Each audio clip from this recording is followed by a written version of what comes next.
नमस्ते, Vande Mataram. Revolution India channel पर आप सबका हार्दिक स्वागत, अभिनंदन। दर्शकों, जैसा कि हर बार मैं एक वायदा करता हूं, किसी ना किसी ऐसी शख्सियत से आप सबको रूबरू कराऊंगा।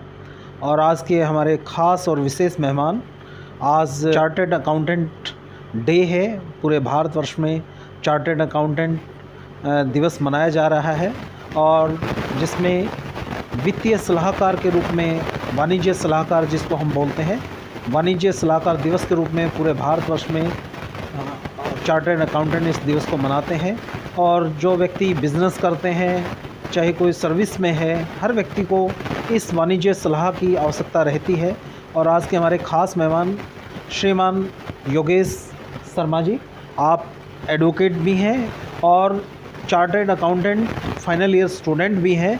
और जज्बा देखिए किस प्रकार से मेहनत और संघर्ष के समय को देखते हुए किस प्रकार से इन्होंने अपने संघर्ष की यात्रा पूर्ण करते हुए चार्टर्ड अकाउंटेंट के फील्ड को पूर्ण करने जा रहे हैं। योगेश जी, आपका रिवॉल्यूशन इंडिया चैनल पर हार्दिक स्वागत, अभिनंदन।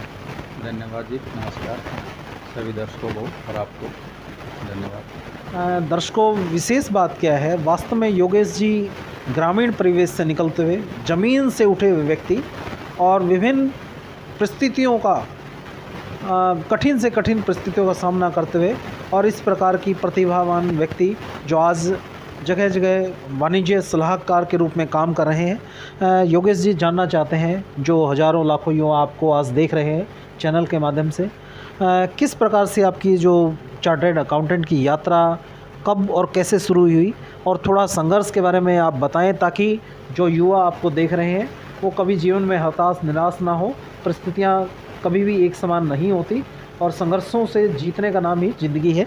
योगेश जी, देखो, अगर शुरुआत की बात करें तो शुरुआत तो जैसे हमने जब अपनी 12th स्टैंडर्ड पास किया या पास करने वाले थे जी, तब से ही हमारे जो शिक्षक थे, उन्होंने हमारे को सलाह दी। और शुरुआत की बात करें तो हमारे को तो पता ही नहीं था चार्टर्ड अकाउंटेंट होता क्या है जी।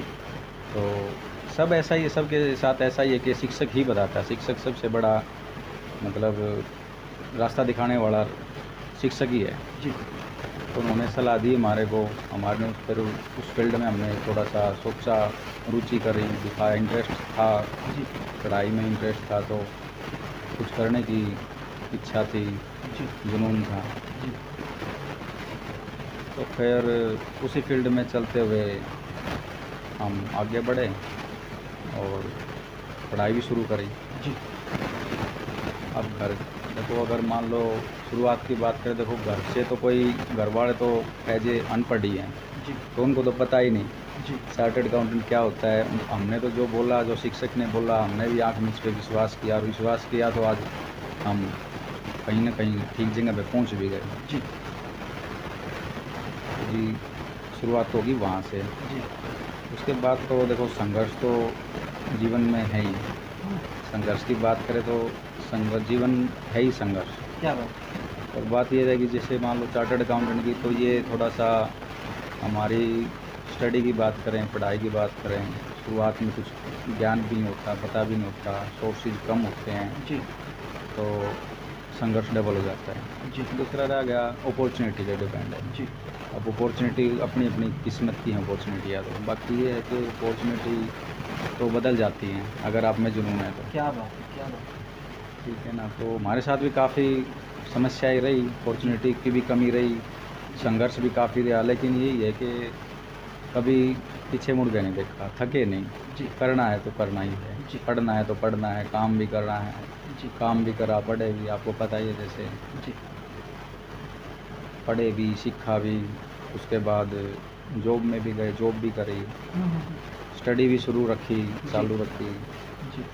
और आज अपना काम कर रहे हैं, पिछले कई साल से काम कर रहे हैं और अच्छा कर रहे हैं जी। आप समस्याएं लगा लो या, लेकिन आप में जुनून है तो आप कर जाओगे जी। योगेश जी, जिस प्रकार से फादर साहब आपके किसी समय बीमार हो गए थे, और आप परिवार के सबसे बड़े सदस्य के रूप में आपके कंधों पर सारा बोझ था।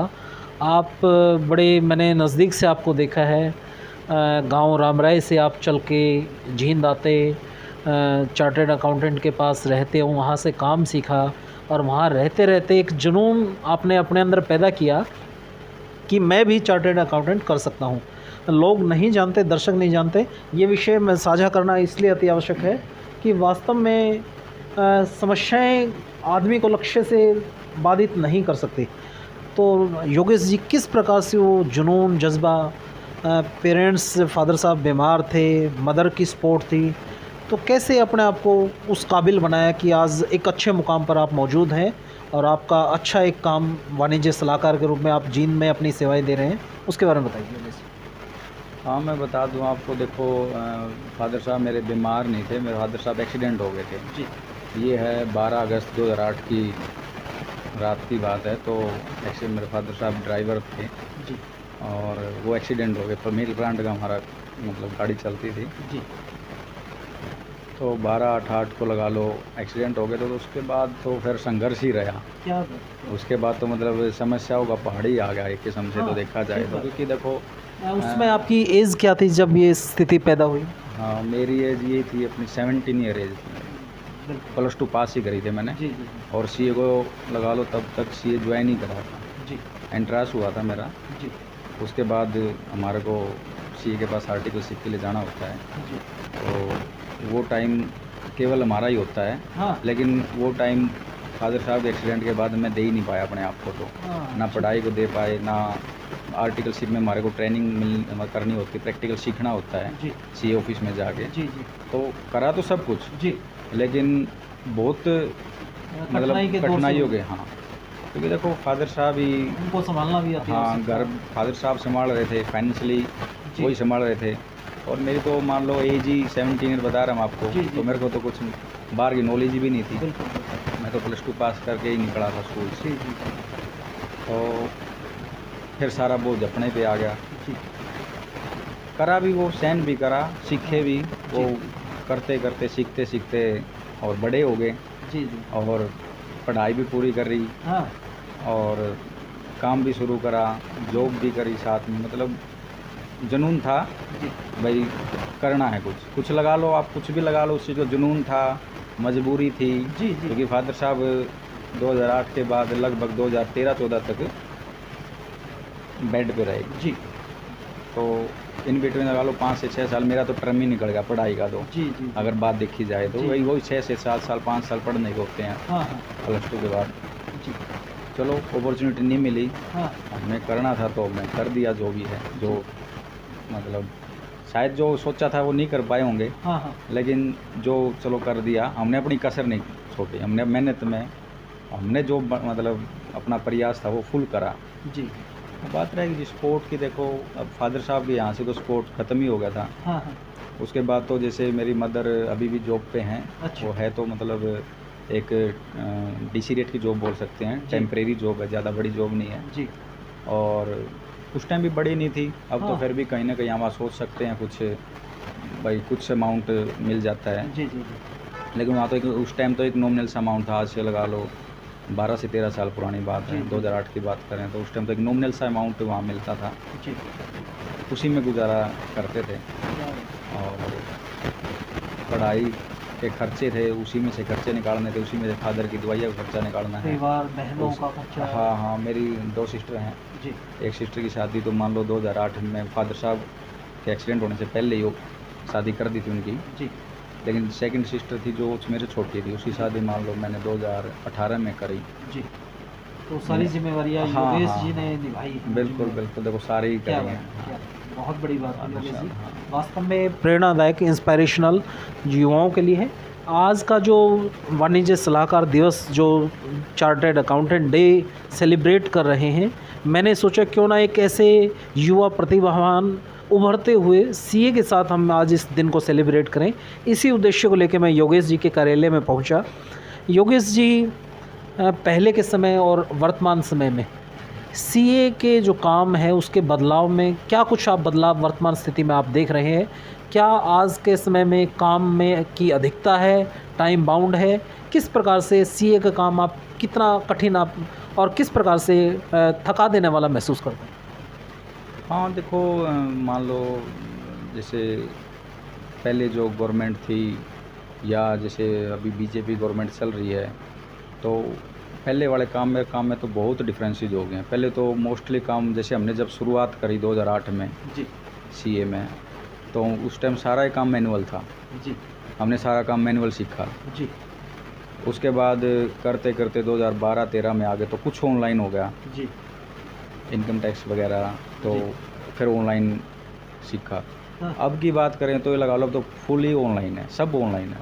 जी अब मैनुअल वर्क ख़त्म हो गया है जी और ऑनलाइन सारा ही कुछ ऑनलाइन है। तो मतलब उसके बाद कुछ चेंजेस, जीएसटी आने के बाद भी काफ़ी चेंजेस हुए हैं। जी तो जीएसटी आने के बाद तो ऑनलाइन तो है ही, सब लेंथ ही बहुत हो गया थोड़ा सा काम। जी। उसमें लगा लो कि time bound, date time bound हो गया। हाँ, सब काम टाइम बाउंड हो गया, लेट फीसें इम्प्लीमेंट होगी हैं सारी। जी अब टाइम पे काम नहीं करेंगे तो लेट फीस लगेगी जी और काम भी थोड़ा सा लेंथी हो गया। कुछ ऑनलाइन क्रिटिकल्स हैं, कुछ मान लो ऑनलाइन समस्याएं हैं। नया जीएसटी का पोर्टल आया था, जी जी वहाँ भी कुछ समस्याएं हैं। शुरुआत में जी। हमने बहुत फेस करी, जी 1-2 साल जीएसटी नया था, सबके लिए नया था, जी। ना ही कोई ऊपर से एडवाइस मिल रही थी, ना ही इंस्ट्रक्शन कोई गाइडलाइन हाँ, बस ऐसे वो मेंशन हाँ नहीं हाँ थी। खुद ही मैनेज करना, तो उसमें टाइम कंज्यूमिंग रहता है सारा कुछ। जी। नहीं, हमारे लिए भी नया था। जी जी दूसरा क्या है कि मान लो पार्टीज़ का जिसका काम करे उनकी रिस्पॉन्सिबिलिटी भी रहती है। किसी का हाँ। काम मान लो गलत हो जाए वो भी नहीं जी, होगा, मतलब वो काम तो सारा कुछ सोच के समझ के ही करना पड़ता है, डिस्कशन करके फाइनल करके। जी तब तक खुद सेटिस्फाई ना हो जाए तब तक काम कर नहीं पाते, जी। क्योंकि किसी भी पार्टी को हमारे को काम सौंप रही है, पूरे हमारे को, विश्वास हाँ, पे। तो उसका तो उसकी रिस्पॉन्सिबिलिटी हमारे पे ही है, उसका काम गलत नहीं कर सकते। जी तो थोड़ा शुरू में 1-2 साल जीएसटी में बहुत समस्या है, तो फिर भी थोड़ा सा है, लेकिन लेंथ ही बहुत हो गया है। कहने का मतलब ये है योगेश जी, एक बिजनेसमैन अपना बिजनेस करता है, उसकी पैसे का लेन देन, रख रखाव, उसका सारा लेखा जोखा एक चार्टर्ड अकाउंटेंट भली भांति से उस पैसे को किस तरीके से उसका लेखा जोखा तैयार होता है, वो सारी जिम्मेवारी है एज ए चार्टर्ड अकाउंटेंट की जिम्मेवारी होती है। हाँ जी, बिल्कुल। देखो, जो मान लो बिजनेसमैन है, उसकी सारा मान लो शुरुआत से लेके आखिर तक जीएसटी है, इनकम टैक्स है, और जितना भी उसका लेखा जोखा है उसकी सारी रिस्पॉन्सिबिलिटी में हमारी होती है। हम उसका शुरू से लेखा जोखा रखते हैं और प्रॉपर ढंग से, और उसको बीच में मान लो कोई रोंग मान लो एंट्री करता है या रोंग कोई वे से या वो बाई मिस्टेक हो, तो वो सारी चीज़ें हम उसका करेक्ट करते हैं। सारी रिस्पॉन्सिबिलिटी हमारी रहती है। दर्शकों, मैं जितना मैं जान पाया, सीए की पढ़ाई बहुत बड़ी मेहनत से की जाती है। बहुत ये विशेषज्ञ लोग बताते हैं सीए का विषय, सीए में एडमिशन होना, सीए को पास करना बड़ा कठिन कार्य है। और इसकी अगर ओवरऑल रिजल्ट अगर बात करें, बहुत कम लोग ही इस सीए को कंप्लीट कर पाते हैं। बाकी योगेश जी, जिस प्रकार से आप सीए फाइनल ईयर में हैं, जो युवा सीए करना चाहते हैं, जो इस फील्ड में आना चाहते हैं, आप उस रास्ते को क्रॉस करके चल रहे हैं, अंतिम पायदान पर खड़े हैं। उन युवाओं के लिए जो सीए करना चाहते हैं, उन युवाओं के लिए आपके अनुभव का फ़ायदा वो लोग उठा पाए, किस प्रकार से इसकी प्रिपरेशन करें, और क्या वास्तव में कोई टफ पढ़ाई है, या इस मिनिमम कितना समय लगता है जब सीए आदमी कंप्लीट करके और फील्ड में आ सकता है? देखो, सीए की बात करें तो चार्टर्ड अकाउंटेंट जो आप बता रहे हो, उसमें ये देखो, टफ़ तो अगर मान लो आपने जुनून है आप में और करना ही है, तो फिर तो टफ़ कुछ नहीं है। देखो, ये तो मतलब आप ये बोल सकते हैं कि उतार चढ़ाव सबके साथ आते हैं। और बाकी देखो, अगर मान लो कोई अच्छा काम करोगे आप, या अच्छा काम करने जाएंगे और बड़ा काम करने जाएंगे, तो मेहनत तो करनी पड़ेगी। अब सीए की बात करें तो सीए 4 से 5 साल का कोर्स लग जाता है सीए में। उसमें ट्रेनिंग भी होती है सीए के पास, और एग्ज़ाम भी होते हैं, काफ़ी एग्ज़ाम होते हैं।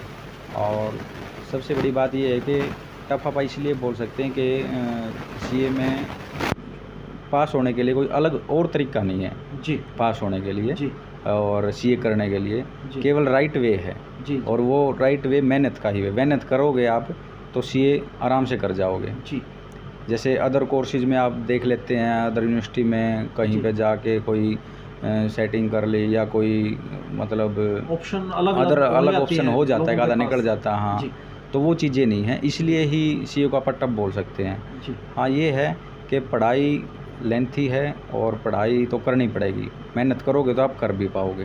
जी हाँ, तो मुश्किल तो कुछ भी नहीं होता, करने वाले के लिए कुछ नहीं होता। अगर आप में जुनून है तो आप मुश्किल है नहीं, जी और ना करने वाले को तो जी सब कुछ मुश्किल है, वो बातें हैं जी। बस। योगेश जी, बतौर final year student, chartered accountant आप काम कर रहे हैं, पब्लिक डीलिंग में हैं, कोई ऐसी महत्वपूर्ण जानकारी जो सीए से रिलेटेड हो और उसकी जो कड़ियाँ हैं वो एक आम आदमी से लेके, एक गरीब से गरीब आदमी से लेके और एक बिजनेसमैन आदमी तक, वो हर आदमी की वो एक ज़रूरत है, वो ऐसे कुछ बिंदु, जानकारियाँ, सलाह जो बतौर सीए जनता तक पहुंचनी चाहिए, कुछ ऐसी जानकारियाँ हमारे साथ साझा करें। देखो, अगर हमारे फील्ड की बात करें तो इसमें सबसे मेन जानकारी तो ये है कि जैसे मान लो आजकल का युवा करना बहुत कुछ चाहता है, निकलता भी है, लेकिन उसको ना सबसे बड़ी बात है कि उसको रास्ता, सही रास्ता दिखाने वाले भी नहीं मिल पाते, और मिलते हैं तो वो कई बार चल नहीं पाता। तो क्योंकि देखो संघर्ष बहुत है, कंपटीशन बहुत है मार्केट में। और अब हमारे एक्सपीरियंस की बात करें हम, तो हमारी फील्ड की बात करें, हम वैसे भी बोलते हैं, एडवाइस भी करते हैं। जो बच्चे पूछते हैं हमारे से आते हैं, कई बार नए बच्चे हैं हमारे मिलने वाले हैं, कोई रिश्तेदार पूछते हैं जी कि बच्चे को वही नया कोई +2 पास करी है या किसी ने ग्रेजुएशन करी है, वो किस फील्ड में जाए, कैसे जाए।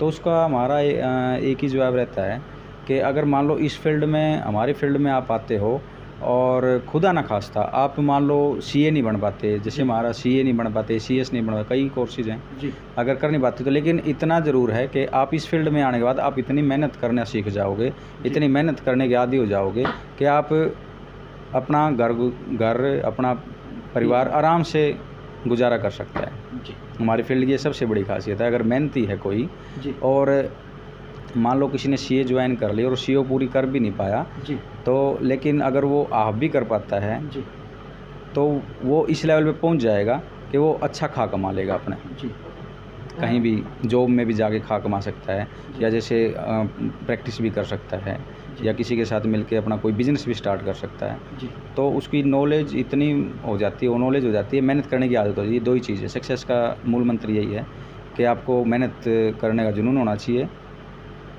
और आपको आगे बढ़ने की बस लालसा होनी चाहिए, आप कर लो। योगेश जी, मेरा अंतिम जो सवाल आपसे है, मैं जानना चाहता हूँ, हर व्यक्ति को आज बैंक में खाते हैं, कहीं किसी को कोई लोन कराना है, कहीं कोई किसी तरीके से पैन कार्ड बनवाना है, तो हर व्यक्ति की कहीं ना कहीं किसी ना किसी रूप में सीए से उसका नाता है, चाहे वो गरीब व्यक्ति है, चाहे वो अमीर है, बिजनेसमैन है, कुछ भी है। तो वो जानकारियाँ कि बतौर जैसे किसी को पैन कार्ड बनाना है, आधार कार्ड, या कोई मतलब बैंक से लोन करना है, आईटीआर फाइल करनी है, उस प्रकार की जानकारियाँ जो एक बेसिक जो जानकारी है, जो हर व्यक्ति को, एक चाहे वो ग्रामीण परिवेश का है, चाहे वो शहर से है, हर व्यक्ति को वो जो छोटी छोटी बारीकियाँ और जानकारियाँ जो होनी चाहिए, उन जानकारियों के बारे में हमारे साथ साझा करें। हाँ, ये तो है ही। देखो आजकल बिल्कुल मतलब कुछ तो ऑनलाइन हो गया है सारी चीज़ें, कुछ जैसे आधार है, पैन कार्ड है, ये कॉमन से डॉक्यूमेंट बना दिए हैं गवर्नमेंट ने, और इनके बिना तो आप कोई भी ट्रांजैक्शन नहीं कर पाते, कोई बैंक अकाउंट नहीं ट्रांसफर, कोई इंश्योरेंस नहीं हो पाता, कोई लोन नहीं हो पाता। मतलब मेन से डॉक्यूमेंट आपके आधार कार्ड और पैन कार्ड ही बना दिए हैं। जी और आधार कार्ड, पैन कार्ड से ही मान लो सब कुछ, आजकल सबका डाटा गवर्नमेंट के पास भी ओपन है। आईटीआर, और दूसरी बात जैसे आईटीआर की बात करी आपने, इनकम टैक्स रिटर्न बोलते हैं जिसको हम, इनकम टैक्स रिटर्न भी मोस्टली मैंडेटरी होगी, हर जगह रिक्वायरमेंट होगी है। बिल्कुल मान लो अभी जैसे जो स्टूडेंट बाहर पढ़ना चाहता है, फॉरेन में पढ़ना चाहता है, जी तो उसका फादर मदर उसको स्पॉन्सर करता है, तो उसकी आईटीआर, उसका वर्थ देखा जाता है, जी तो आईटीआर करवानी मैंडेटरी हो जाती हैं। और दूसरा जैसे मान लो कोई भी आप इंश्योरेंस कराना चाहते हो, कोई टर्म इंश्योरेंस कराना चाहते हो, कोई अच्छा सा इंश्योरेंस, कोई बड़ा इंश्योरेंस कराना चाहते हो, तो वहाँ भी आईटीआर की रिक्वायरमेंट है, कंपनी आईटीआर मांगती है आपकी।